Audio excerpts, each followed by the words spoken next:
Roger White at the home of Betty Holland in Salemburg, North Carolina, February the 1st, 2012.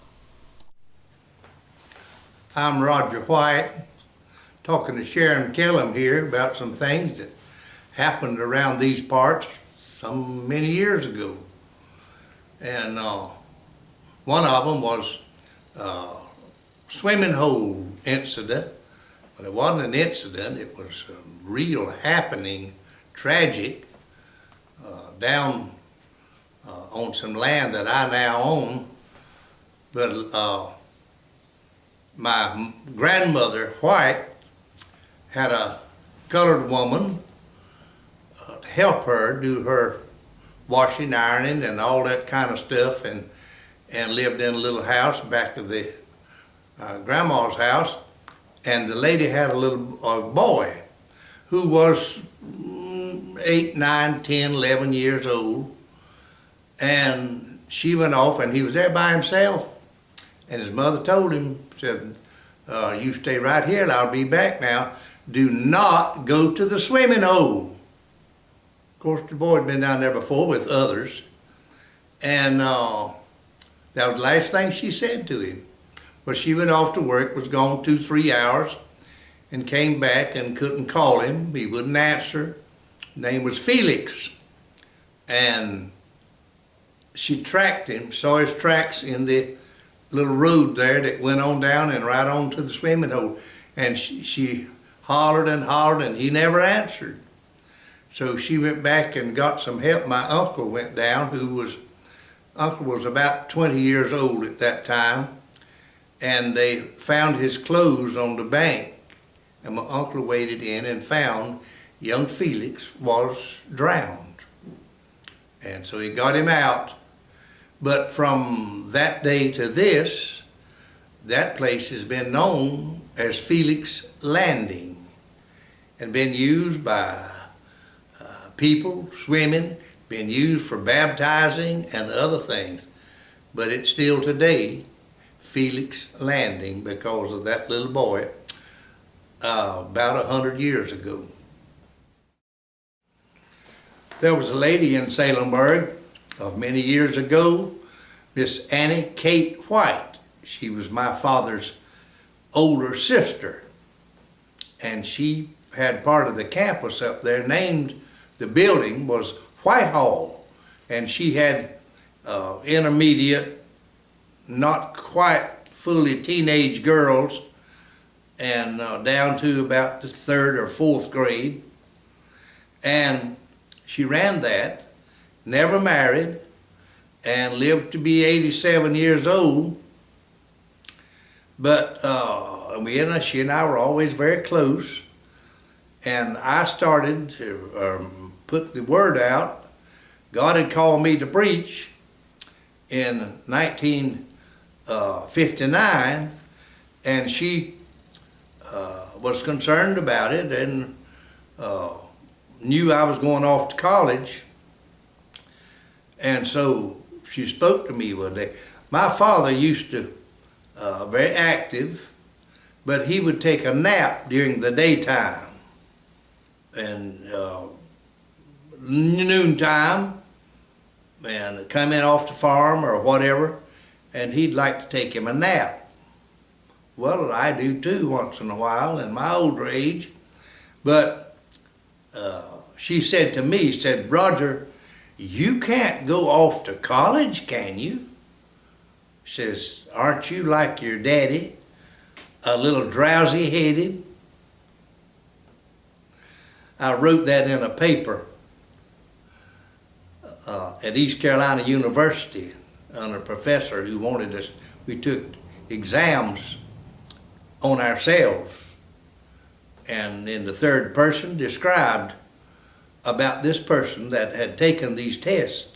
We were writing about ourselves, and I wrote this paper, and in it I stated that what my aunt had said about I couldn't go to school because I was like my daddy, drowsy-headed, meant that I was few bricks short of a load, and I stared in the paper, but according to these tests, it seems that old Drowsy Head may make it yet. I just wanted to tell about my beginning experience as a student at Campbell University. It was Campbell College then, and I started in the last of January when the semester changed at that time in 1960, and things that happened to me my first semester, and school hadn't been going but about 2 weeks. I had a class in zoology with Professor Ernest Walker, and he had been a Baptist preacher, well still was, but he was teaching school at Campbell, and we had progressed in 2 weeks enough to start using a microscope, and we were in lab from 3 to 5 in the afternoon, and I lived 35, 40 miles away. Well, just as class started, it started snowing. And I mean, it snowed.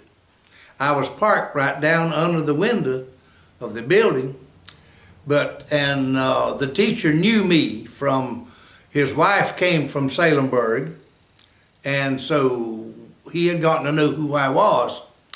And he came over, and my back was turned to the window, but I could glimpse and see that the snow was really falling. And he said, under his breath, looking out the window, he said, if I lived 40 miles from here, said, I believe I'd get my things and go home. And he turned and walked away. I took him at his word. I went and put my microscope up and gathered my books and eased out the door. And then in speech class, I got laughed at. The teacher told me that I was nasal.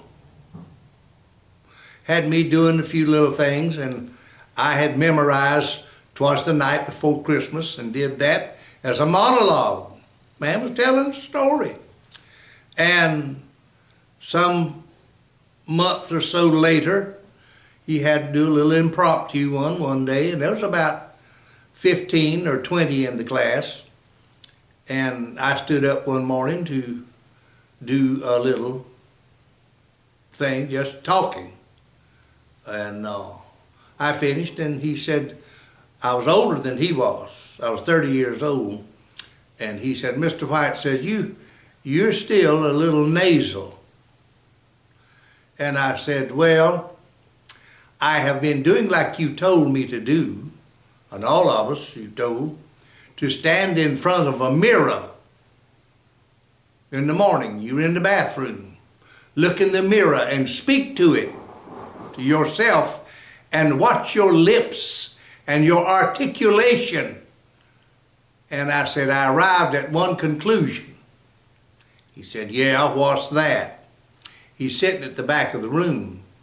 And I turned my head a little bit, and I said, anybody with a nose as big as mine cannot help but be nasal a little. And he hollered. All the students hollered. He got down on the floor. And when he finished laughing, he said, I'm sorry, but that's got nothing to do with it. And then I had a math class under a Miss Nell Powell. She was a retired teacher from New Jersey public schools. But she had retired and came to Buies Creek to live with her sister, who was the known grammarian of all the English department, was Miss Mabel Powell. But Miss Nell was quickly hired to teach math. And we started out in math, and it was in algebra, in factoring, and I was about the top one in the class. And after about a month or more, she hit the quadratic equation. I didn't know what she was talking about. And I took it 2 days, And at the end of the second day, I still didn't understand, didn't know what she was dealing with. And there was a class that you could take as a freshman, and I was, to refresh you in math. But you didn't get any college credit for it. And I went up and said, Miss Powell, I'm sorry, but I'm going to have to drop out of your class and go back and take that other math. She said, you what? You will not drop out of my class. She said, you buckle down, you can go to work. Said, you started off too good. You're not going to leave my class. And so I buckled down and came out with a good B. But so my first semester, freshman semester at Campbell, I got helped greatly. Then I got laughed at, and then I got scolded. The town of Salemburg were honoring their mayor this past Sunday, and Bobby Strickland, that I'd known for many, many years, and he'd been mayor for 30 years, but I was running a dual lifestyle with a Baptist preacher, plus I was principal of Salemburg Elementary School, from which I graduated in 1947 and went back in 1969 and stayed 11 years as principal. When I left to take a full-time church in another county, I was concerned about my old building, I called it, that I started school in it the month we first opened it and graduated 6 years later. And it meant something to me, and I was concerned about it.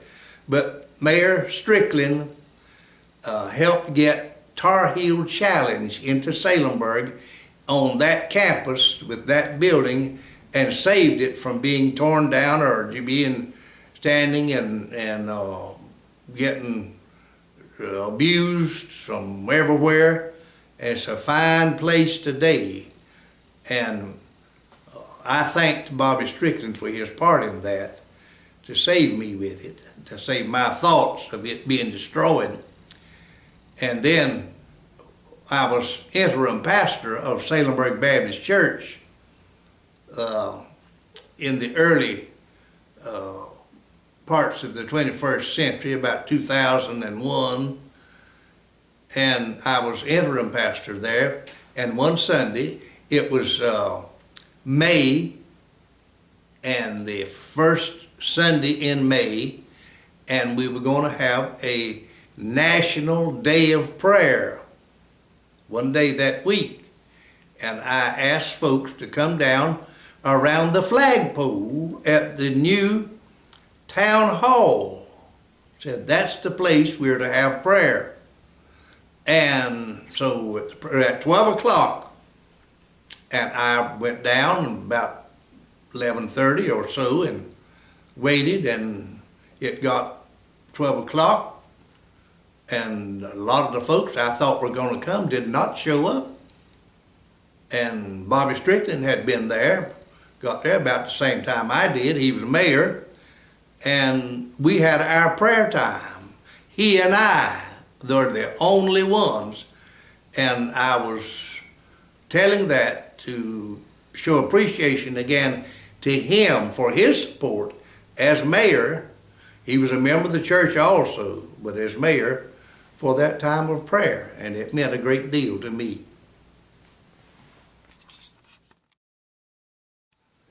And back in the 30s, early 30s, place not too far from Salemburg called Spelltown. It's just a name of a section where some spells lived and others. And some of the men got together. They wanted to have a revival meeting. And Reverend Tom Hood had been invited to come. And there was no church building. And they thought in the community, though, they needed a revival. And so they built a brush arbor, cut little trees, bushes down anywhere from 4 to 7 or 8 or 10 feet long, and then some big poles, and made it kind of like a tent, except it was made out of to keep the dew out at night, and had fixed some pews in there, and pine straw was brought in and made an aisle out of the pine straw, and across the front were a kneeling prayer, a place to come and pray, and in the pine straw, and Mr. Hood was preaching. I don't know all else that they did done that night, but he was preaching and got down toward the closing time, and he made it what's called an altar call for anybody who wanted to come and get right with the Lord and come and pray. Well, some got to coming, and there wasn't much room up there for maybe half a dozen people at the time. This kneeling rail there wasn't all that long. It was about 8 feet long, and they had it about filled up, and some others were coming, and there was no place to kneel except out in the dirt. And they turned to go back to their seats, and Mr. Hood, Reverend Hood, said to some of the men who got him to come, and they and he said, brethren, get some straw in here. Said people are going to hell for a lack of straw. There was another time, most of those farmers back then would have grapevines, and they make them a little wine for medicinal purposes or to just have a little bit to drink along. And Mr. Press Lockerman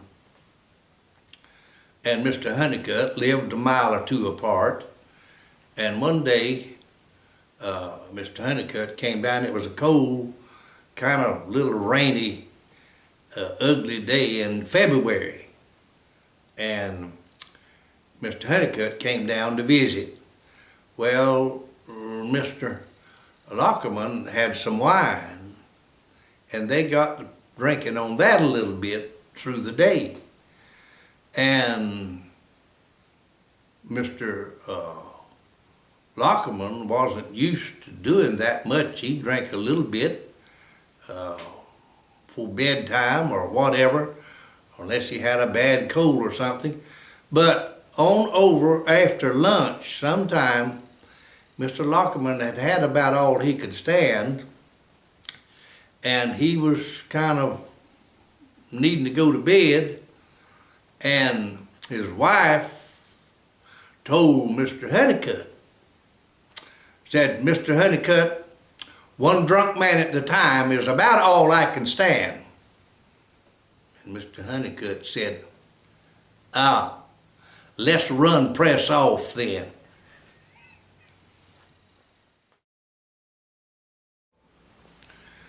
There were some folks that lived way out of town here in Salemburg, and they are farmers. Some had their own farms and tended it themselves, and some had others to do their work for them. They're more wealthy farmers, bigger farmers.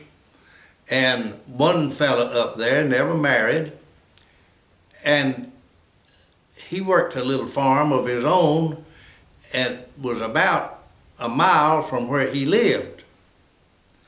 And he'd come in at night very tired and hungry, and a neighboring man, wife, who were on in years a little bit, and they bargained that he'd come by there and eat supper at night for 25 cents. Now this has been 80 to 90 years ago, and the old man that lived there, Mr. Addie Honeycutt, he and his wife, and she'd usually cook a good supper, and he wanted somebody to talk to a little bit, so he wanted Mr. Ernie Porter to come by. Well, Ernie did, and he ate, and he hadn't had much all day. If anything, he might have had a biscuit he'd left from there with the night before. But one day, Mr. Honeycutt had been to town to Clinton on the mule and wagon and bought some steak, some beef steak, they called it, and couldn't keep it. He had no refrigeration back then, and they had to eat it. But he brought it home to be eaten, and his wife had fixed some country-style steak in that country gravy, and a big pot of rice and fresh biscuit, and Ernie came in to eat. And he was eating that steak, and Mr. Honeycutt probably had already eaten his, and Miss Honeycutt probably had, and never knew when Ernie was going to get there. And right in the middle of Ernie's eating, he was digging kind of deep in that steak. And Mr. Honeycutt said, Ernie, do you know how much that steak cost? And Ernie said, no, I can't say as I do. Mr. Honeycutt said it was $1 a pound. And Ernie said, worth every cent of it. The story was told of this fellow who was fixing to leave a store and go home,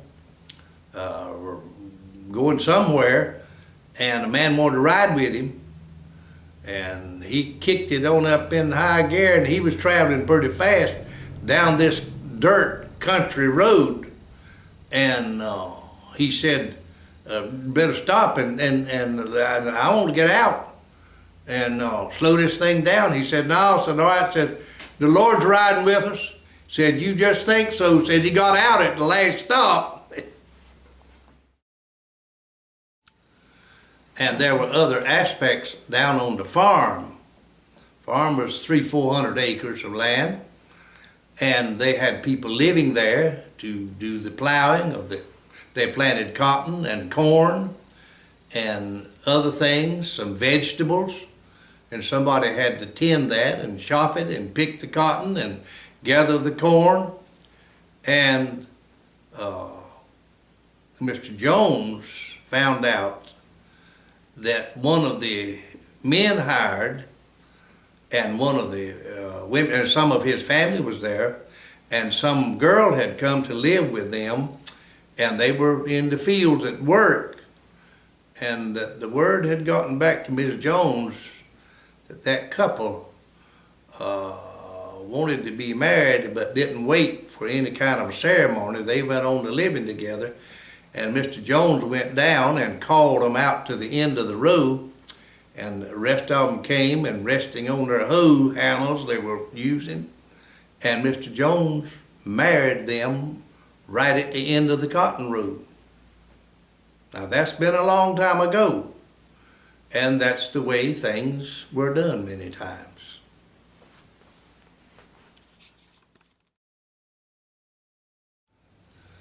And then I want to talk some about the school at Pineland and all that went with it. And it took a lot to deal with that. Students coming in from many areas back around the turn into the 19th century, and rather from the 19th into the 20th. But the Mr. and Ms. Jones, who came along a little bit later, but they had to have food and so forth to feed these students, so they acquired some land and had a farm. And on the farm, they had dairy cows and had some chickens and some hogs. So they had to have a feed mill to make feed for the hogs and some for the public.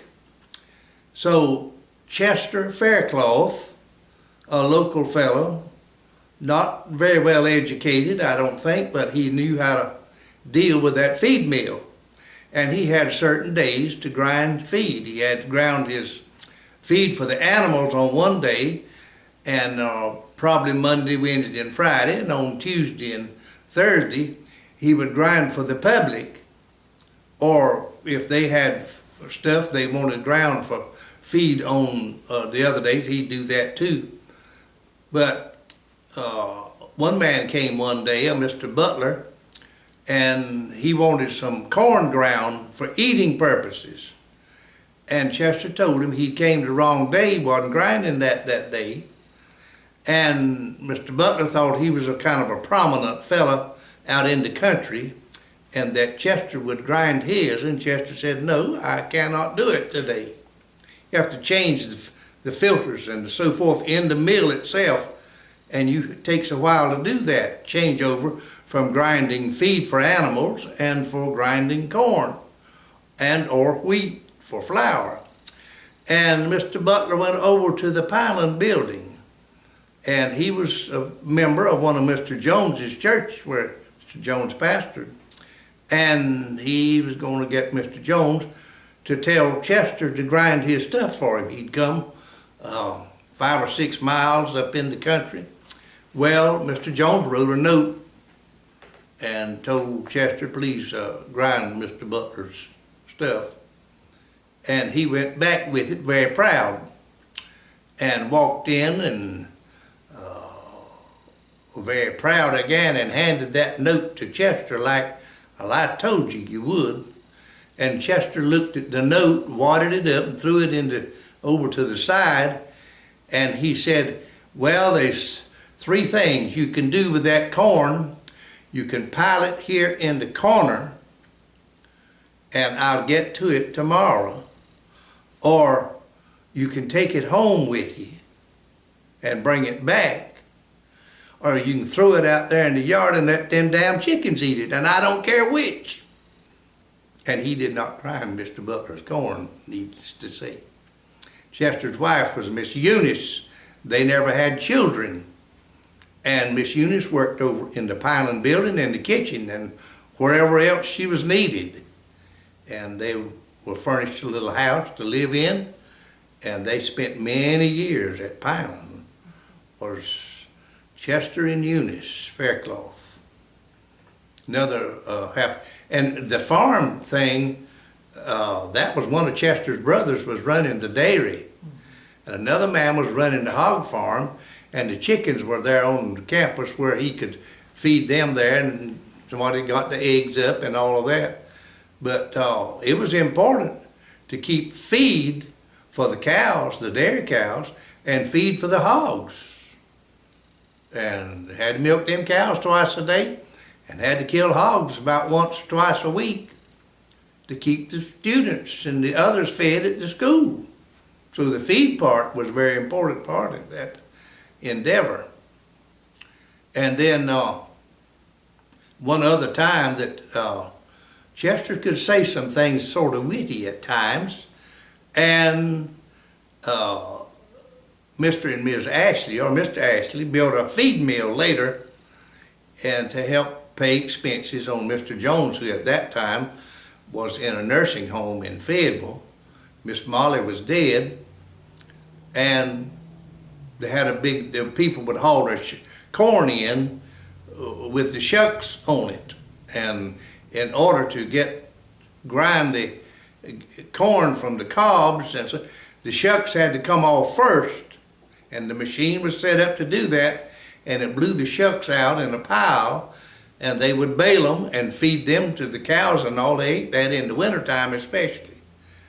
But, and the shuck pile would build up to the point that it would hinder, it'd stop the pipe up blowing out. And so somebody had to climb up there and rake the shucks down. And they hadn't got them baled in a good while. And one day Mr. Ashley walked in, and Chester said, "Preacher, them shucks are getting cussable." And Mr. Ashley knew what he meant and made arrangements to get them baled again.